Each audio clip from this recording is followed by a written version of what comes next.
Balikat mga The Vlogs at ito ang top 10 motovloggers in the Philippines.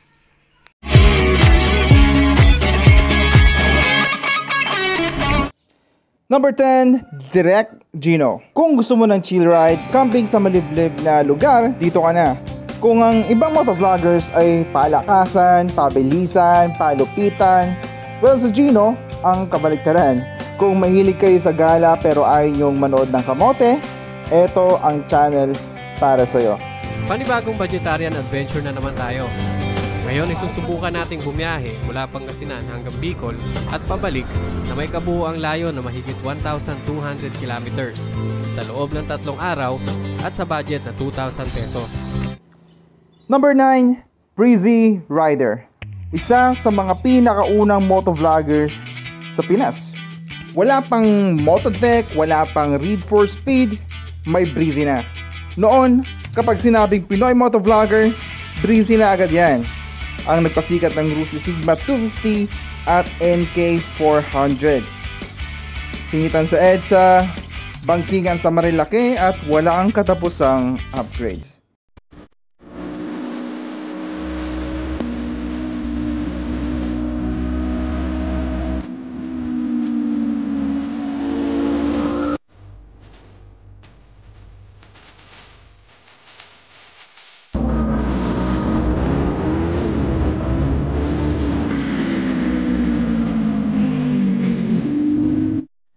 Kung detailed review ng design at piyasa ng mga murang motor ang trip mo, papasok sa number 8, si Zerk Moto. Walk-around review ng Rusi, Motorstar at iba pang China bikes. May information din about sa monthly payments at cash amount. Number 7, Commander Daot. Imported from UK pero mahal niya ang Pinas. Fluent sa Bisaya at may konting Tagalog. Well, more on travel vlog siya pero may Yamaha Sniper siya at ngayon ay bagong Suzuki V-Strom 250 na agad niyang ibiniyahe mula Davao City to Benguet. Kung mahilig ka sa mga gandang views, well, mabubusog ka sa ganda ng mga drone shots.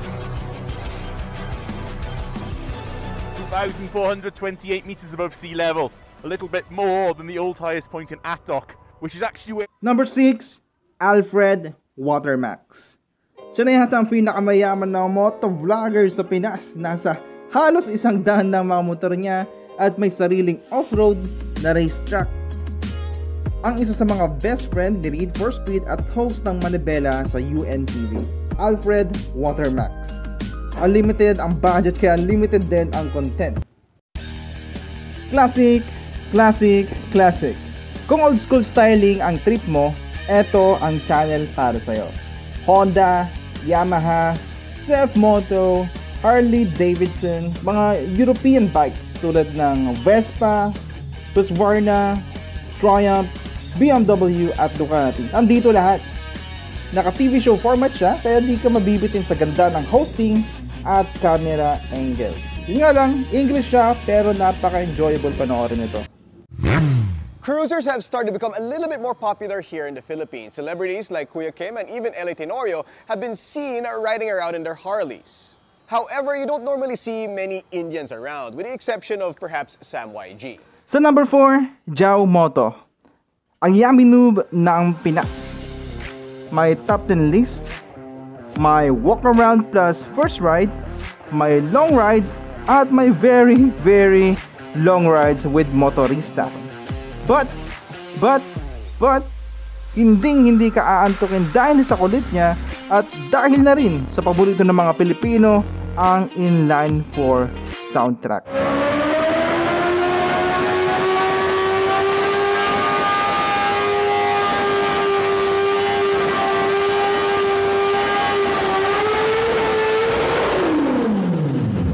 Number 3, ang most influential motovlogger sa Pilipinas. Ang nasa likod ng pinakamalaking motor show sa bansa, ang Makina Motor Show, kung saan nilalabas ang mga bagong motor ng Honda, Yamaha, Suzuki, Moto at kung ano-ano pa. Kung saan daan-daang motovloggers na nagtitipon-tipon taon-taon. Siya rin ang nagpatigil ng mga kamote content sa Pilipinas. Ang isa sa pinakaunang motovlogger sa Pilipinas, Walang iba Sir Zach ng makina. Sa galing niyang mag-review, na-invite na siya ng Ducati, Self-Moto, Royal Enfield at iba't ibang brands na bumisita sa bansa nila para lang mag-review ng motor.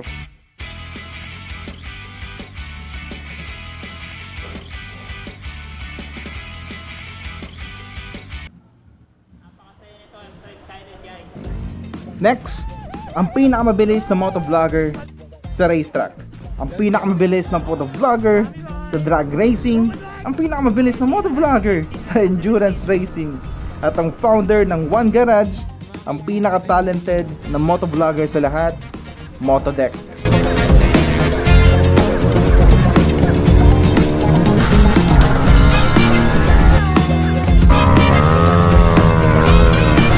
At sino ba naman ang hindi nakakaalam ng mga malulupit nilang mga builds sa One Garage?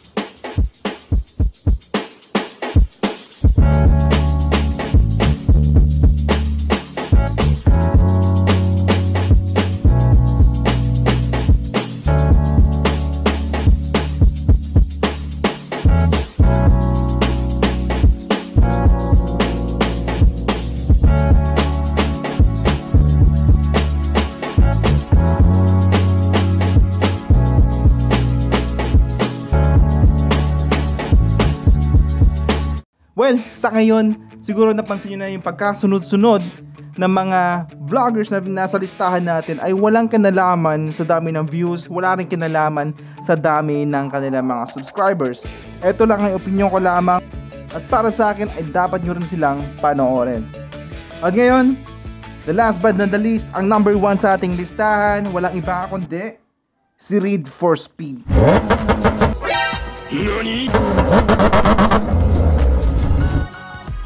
Sa mga nagtatanong kung bakit siya ang number 1, well, di ko rin alam.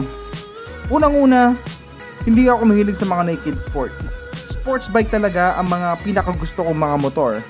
Hindi rin siyang pinakamabilis, hindi siyang pinaka-astig, pero vlogs niya ang parati kong pinapanood. Humble at enjoy lang sa ginagawa. Napakabait, nini-entertain lahat ng mga subscribers. At well, parang tropa lang na nagkikwento, di ba? Motor-motor lang, ginagawa lang yung mga normal na ginagawa sa araw-araw.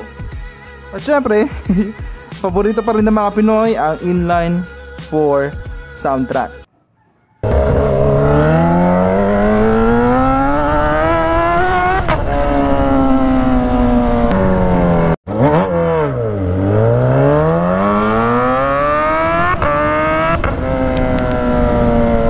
Yan ang aking top 10 motovloggers in the Philippines. Opinion ko lang naman yan at sila talaga yung mga madalas kong pinapanood. Well, kayo, sino ang paborito nyong motovloggers? Comment naman down below. At kung may nakalimutan akong isali sa top 10, paki-comment na rin kung sino at kung bakit. At kung mahilig kayo sa motor, rides, review, news, DIY, basta may kinalaman sa motor, well, nasa tamang channel ka. Kaya subscribe na at see you on the next video. Lodicat Motovlogs po na nagsasabing, okay na nga motor, karagkagan. Japanese yun.